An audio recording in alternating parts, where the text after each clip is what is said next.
Hello all. So today we are going to discuss about how to say no. As a business analyst, uh, you will face a situation in your tenure where you would have to say no.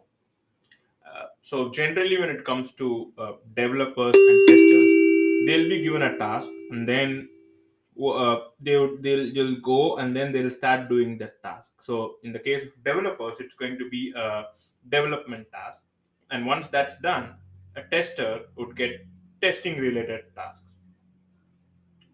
So, but as a business analyst, this is not going to happen.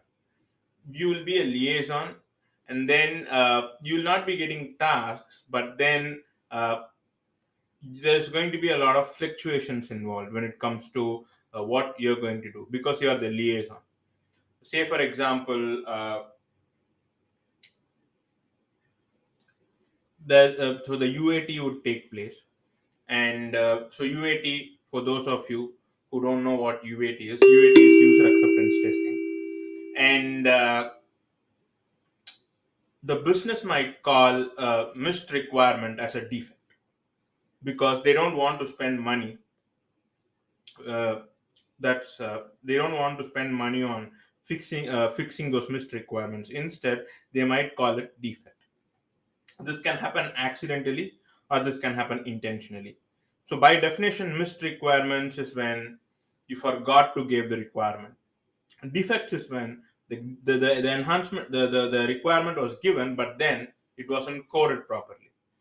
So in the case where a missed requirement is being categorized as a defect, as a business analyst, you have to say no, and you have to wear the referee hat, and then you have to say this has to be categorized as a as a missed requirement as opposed to defect. The reason being, and here comes the justification, this is not in the requirements document, or this is not in the system design document and the requirements document. In the case where you are documenting everything in user story, you could cite that as well. So this is very, very important for a business analyst. You have to know how to say no.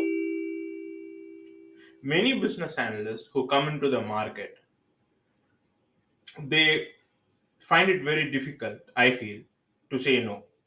So there are times when the business requirement document is approved, and then the development is midway.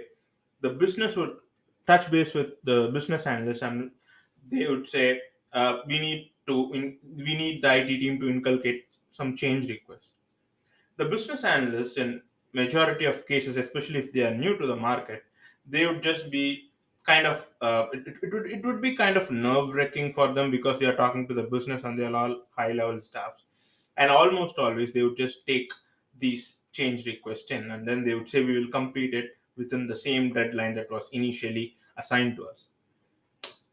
And then they would go take it to the developers and testers, and of course the developers and testers, they are not happy because there's more items coming into their plate, and this puts the business analyst in a very dicey situation.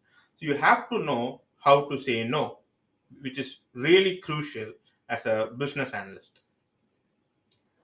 Now, so generally senior level staffs are very good at saying no, uh, and so especially if the business analyst is a business analyst manager or a very senior level staff, he or she would say no. And I've seen so that I'll give you another scenario. So the requirements gathering phase is going to be in the requirements gathering phase is going to be there in 2 weeks, and then you're assigned an enhancement item for which you have to go and gather requirements.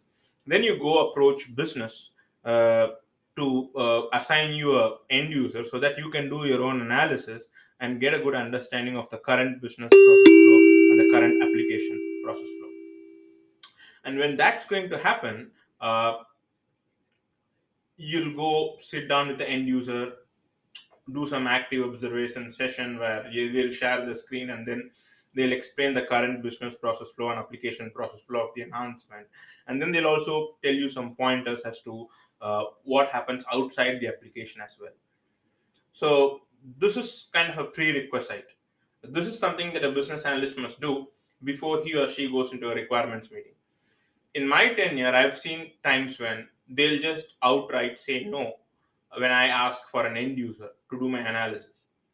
At that point of time, you cannot just say, okay, let me just go to the requirements meeting without any knowledge and just see what happens. As opposed to, you have to say, no, this is not going to happen. I need a end user, uh, and I have to get an understanding of the current processes, both application process and the business process. So you have to know how to escalate it, and you have to follow the chain of command and make sure that you get that end user, and you have to make sure that you let others know that this is something that's not happening correctly. You have to do it in a very politically correct and a very polite way. You don't want to come off as somebody who's being rude or something, and you have to be very polite when you escalate these things. So this is something that you have to know how to do as a business analyst. Never be tight-lipped. If something is bothering you, if the process is not being followed, somebody is doing something incorrectly, something incorrect, then you have to make sure that you have to politely let them know, because you're the liaison. This could be the business. So, just to summarize, never be tight lipped as a business analyst. If something is bothering you, you're not getting your requirements meeting, you're not getting your analysis meetings, uh, the business is coming up with a lot of change requests, um, you're not able to get the business's time, you have to make sure that you communicate it to your project manager or the business itself, because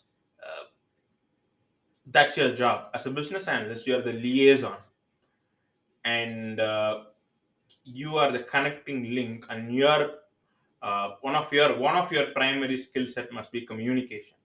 So you must be able to say no, this is not working out, because, and then there has to be a justification. So never be tight lipped when it comes to saying out what you don't agree, saying no. And if you have something that's bothering you, you have to say it.